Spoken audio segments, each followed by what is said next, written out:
சின்ன வயசில் நான் கத்திரிக்காவே சாப்பிட மாட்டேன்னா அதை சாப்பிட வைக்கிறதுக்காக பக்கத்து வீட்டில் இருந்தவர் வந்து கத்திரிக்காய் சாப்பிட்டா நல்லா முடி வளரும், நல்லா தூக்கம் வரும், சூப்பராக இருக்கும்னு சொன்னாரா. அதிலேருந்து நான் கத்திரிக்காய் சாப்பிட ஆரம்பித்தேன். இப்போ வரைக்குமே நான் ஃபாலோ பண்ணிட்டு தான் இருக்கேன். இந்த மாதிரி உங்களுக்கு யாராவது ஒரு காயை சாப்பிட வைக்கணும்னு சொல்லிட்டு போய் சொன்னாங்களான்றத கீழே கமெண்ட் பாக்ஸில் கூட சொல்லுங்கள். இது பொய்யா உண்மையெல்லாம் தெரியாது, ஆனால் உண்மை தான் இது.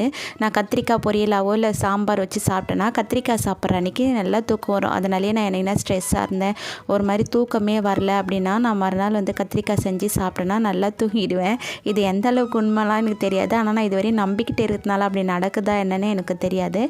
அதே மாதிரி தான் என் பொண்ணுங்களும் வந்து கத்திரிக்காவே சாப்பிட மாட்டாங்க. ஆனால் இதெல்லாம் சொன்னால் அவங்க நம்பவே மாட்டாங்க. அது இந்த காலத்து குழந்தைங்க நம்மள மாதிரிலாம் வந்து 90s கிட்ஸ் மாதிரி எல்லாத்தையும் நம்பிட்டுலாம் செய்ய மாட்டாங்க.